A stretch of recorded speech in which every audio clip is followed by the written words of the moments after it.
live and on your side. This is WSAV News 3 today at 6. Good morning, everyone. It is Monday, July 20th. I'm Kim Gusby. And I'm Ben Katko. Thanks for joining us here on News 3 today.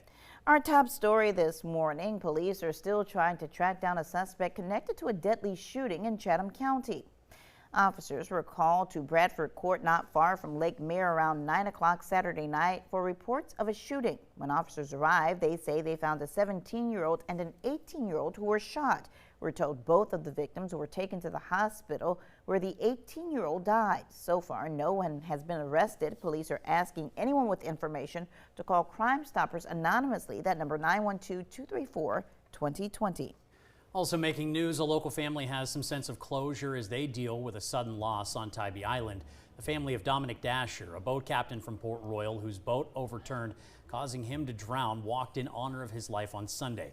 The Georgia Department of Natural Resources is still investigating the crash and the 45-year-old's drowning. Of course, we'll keep you updated on air and online with any new developments. Developing now, a gathering over the weekend in Savannah protesting recent violence stemming from immigration enforcement. Now, this was the scene Saturday at Emmett Park. The protest was part of a nationwide day of action after the deaths of 2 people in Texas and Maine during immigration enforcement actions. Organizers say even though those deaths happened far from our area, Savannah has still been impacted by ICE. The presence of ICE might be small here, but nationwide they're instilling fear in communities. They're breaking up families. Also making headlines today, the Chatham County Police Department is urging parents to sit down with their kids to talk about road safety. It comes after some children as young as 10 have been seen driving e-bikes out on the roads, sometimes without any regard for traffic laws. Officials say electric bikes should not reach more than 28 miles per hour. If they do, those would then fall under a moped category, which would require the rider to be over 16 years old and have a valid driver's license. Authorities also ask that children riding electric or regular bikes are taught traffic laws before they get out there on the roads. CCPD says officers are making extra efforts to stop kids on e-bikes to help them follow the law. 3 minutes after 6 o'clock, it is Monday morning. We're taking a live look right now from our Savannah cam out over the Bull River Bridge. Storm Team 3 meteorologist Alyssa Carsey's in the Weather Center with our weather on the 3s. Good morning, Alyssa. Hey, good morning, Kim. We are starting off the day, of course, warm, muggy, a near repeat of what we have been tracking over the last couple of days.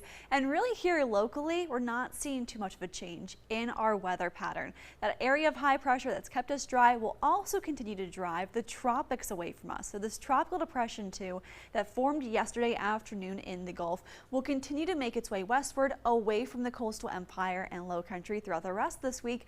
Though by the end of the week, a nearby cold front absorbs some of that tropical moisture and sends it our way. So we're ending out the work week with a higher chance of rain. Though overall, just that same old heat and humidity as we head into the first part of the work week. So stepping out the door, of course, staying warm, staying humid this morning at 82 degrees.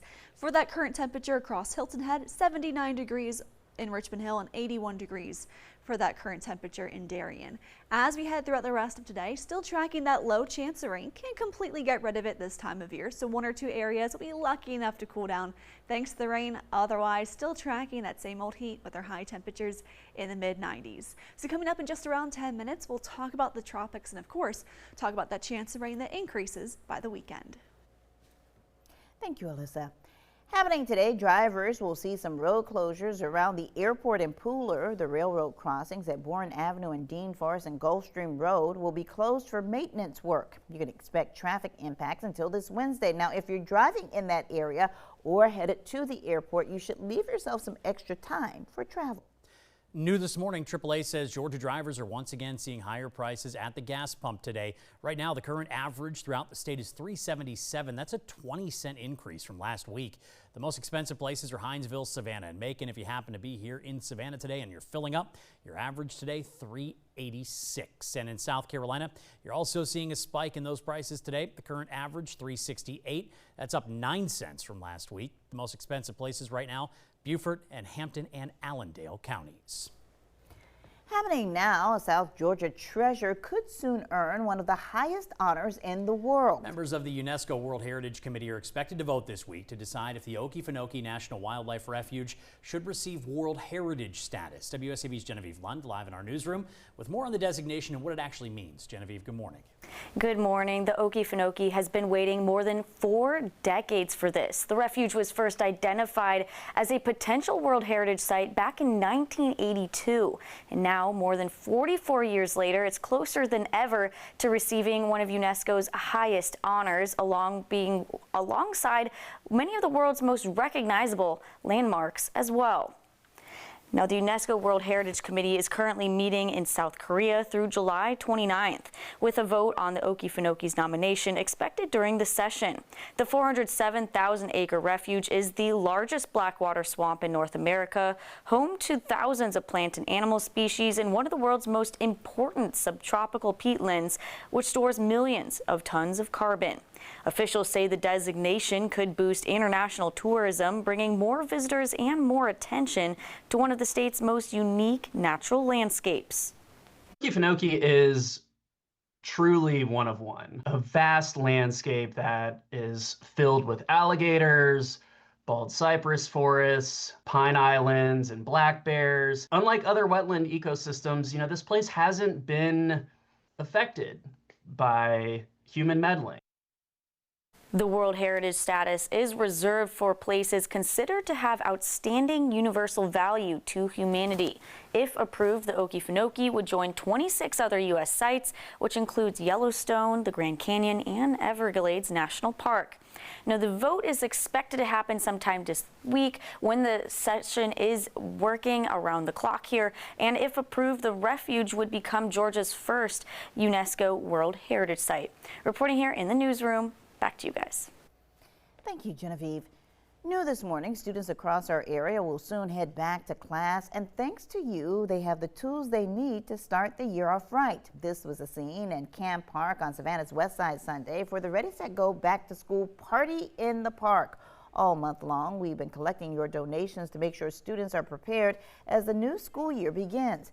Barry Marshall and I were there representing WSAV, handing out items while meeting hundreds of parents and students. Organizers with the Ready, Set, Go Back to School organization say the work continues as students will need more supplies as the year goes on. This is not a one-day thing.